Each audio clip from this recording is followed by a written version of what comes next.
बिस्मिल्लाहिर्रहमानिर्रहीम अस्सलाम वालेकुम। आज की इस वीडियो के अंदर हम डिस्कस करेंगे सी पैनल को।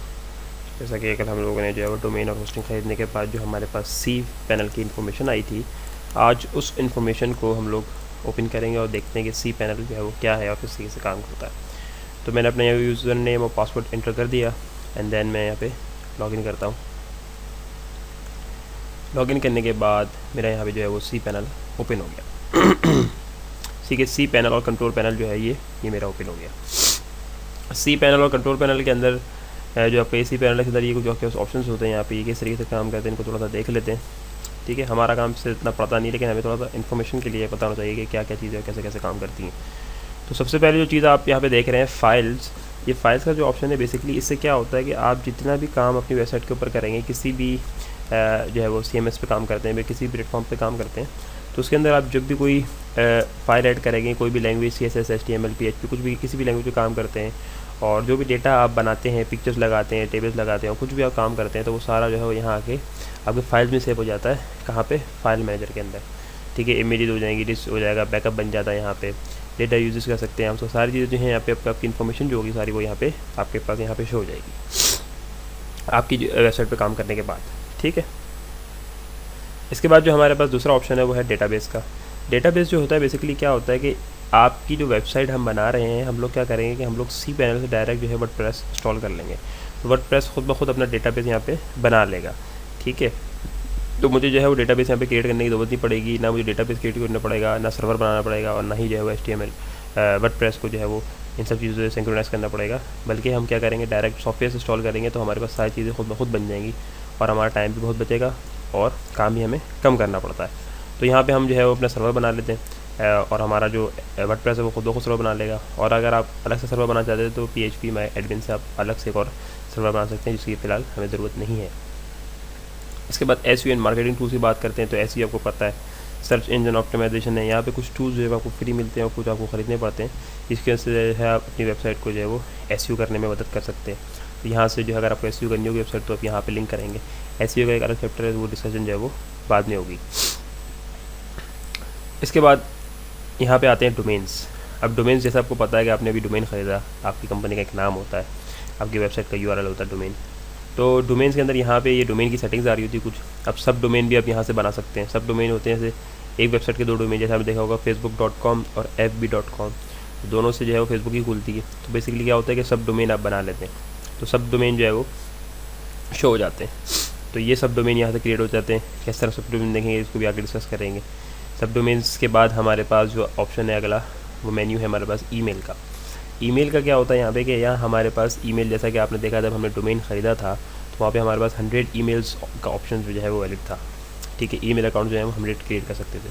तो यहाँ से वो हम ईमेल अकाउंट जो है वो क्रिएट कर सकते हैं, उनको मैनेज कर सकते हैं, न्यू बना सकते हैं, पुरानों को डिलीट कर सकते हैं। जो मेल्स वगैरह हैं वो सारी यहाँ पे आएंगी, सारी इन्फॉर्मेशन जो होगी हमारे मेल्स अकाउंट की वो यहाँ हम देख सकते हैं। ठीक है, जो एडमिन होगा, यूज़र होगा, एडमिन जो होगा, जैसा कि मैं एडमिन हूँ, और अगर मैंने किसी को ईमेल अकाउंट्स बना के दिए हैं, तो वो ईमेल अकाउंट से जो भी मेल करेगा और रिसीव करेगा, वो उनकी सारी इन्फॉर्मेशन मेरे पास यहाँ पे मौजूद होगी, मैं उसको ईजिली देख सकता हूँ। ठीक है, फीचर्स के अंदर देखते हैं यहाँ पर। तो ये जो चीज़ आ रही है हमारे पास, ये हमारे सी पैनल का हमारी वेबसाइट का इन्फॉर्मेशन शो कराता है कि आपकी वेबसाइट पे कितने विजिटर्स होके गए।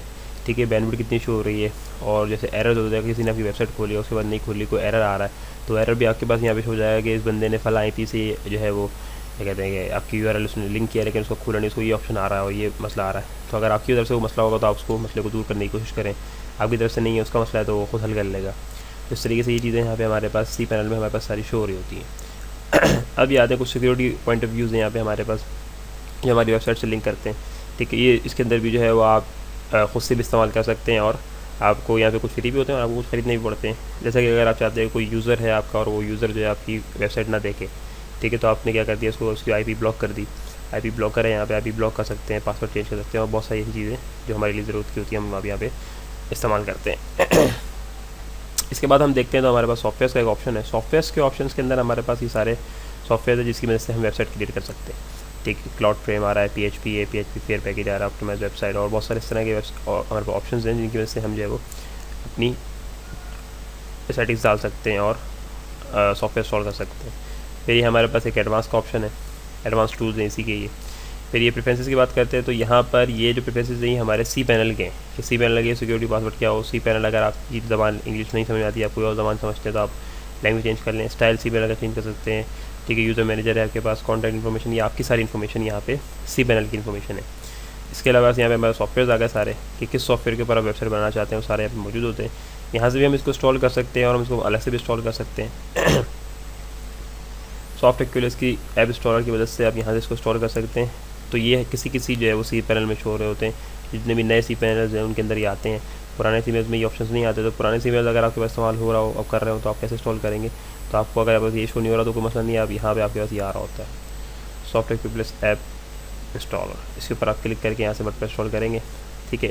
तो वर्डप्रेस इंस्टॉल करने से पहले हम थोड़ा सा यहाँ पे अपनी सी पैनल मुकम्मल कर लेते हैं। सी पैनल के अंदर आप देखें कि आपने मैंने बताया जैसे आप डोमेन और होस्टिंग खरीदते हैं तो डोमेन होस्टिंग में अभी आप राइट साइड पे देख रहे हो जनरल इन्फॉर्मेशन आ रही है।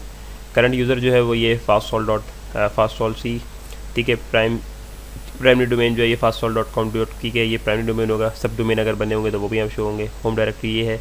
लास्ट लॉगिन जो है वो एडमिन ने किया, अभी मैंने किया था, तो ये इस आईपी से ही मेरी आईपी शो हो रही है। इस आईपी से ही लास्ट लॉगिन जो हुआ हुआ। अभी थीम गोली लगी हुई है यहाँ पे, ये थीम लगी हुई है, ये जो शो हो रही है। स्टेटस के अंदर आते हैं। स्टेटस अगर हमारे शो हो रहा होता है यहाँ पे अलायंस शो हो रही है 0.5 है। ऑर्डर रिस्पॉन्डर हमारे पास नहीं है, 0 में से एक भी नहीं है, ठीक है। बैंडविड्थ कितनी हमने इस्तेमाल करी है, अभी 0% इस्तेमाल हुई, क्योंकि अभी तो कुछ अपलोड ही नहीं हुआ यहाँ पे, तो 0 है, बिल्कुल ही न्यू डोमेन है, ठीक है। मेलिंग लिस्ट, मेलिंग के अंदर कितना जो जगह थी हमारे पास तो वो भी अभी तो खाली पड़ी हुई, क्योंकि हमारा कोई मेरा अकाउंट ही नहीं बना हुआ, ठीक है। MySQL सर्वर भी पूरा खाली पड़ा हुआ है आपके पास, क्योंकि आपने अभी कोई चीज़ बनाई नहीं, अपलोड ही नहीं करी, ठीक है। डेटा यूजेज भी हमारे पास पूरा 100 MB पड़ा हुआ है, ठीक है।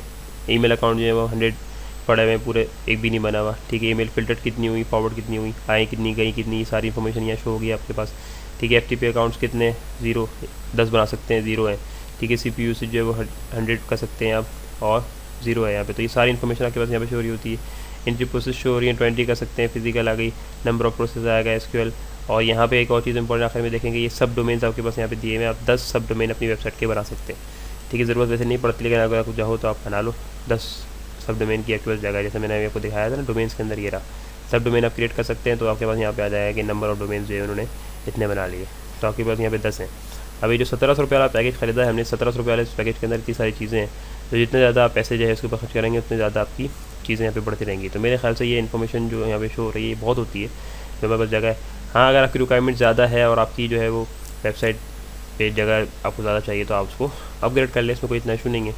तो अब इसी सी पैनल से हम आगे अगली वीडियो के अंदर कंटिन्यू करेंगे कि हम किस तरीके से सी पैनल से वर्डप्रेस को सॉल्व करेंगे, और वर्डप्रेस खुद ब खुद जो है वो हमारा अपना खुद सर्वर भी बना लेगा और डेटाबेस भी खुद ही क्रिएट कर लेगा। तो इसके लिए अब देखते हैं इंशाल्लाह अगली वीडियो के अंदर। जब तक के लिए इजाज़त दीजिए और अपना बहुत ख्याल रखिए। अस्सलाम वालेकुम वरहमतुल्लाह।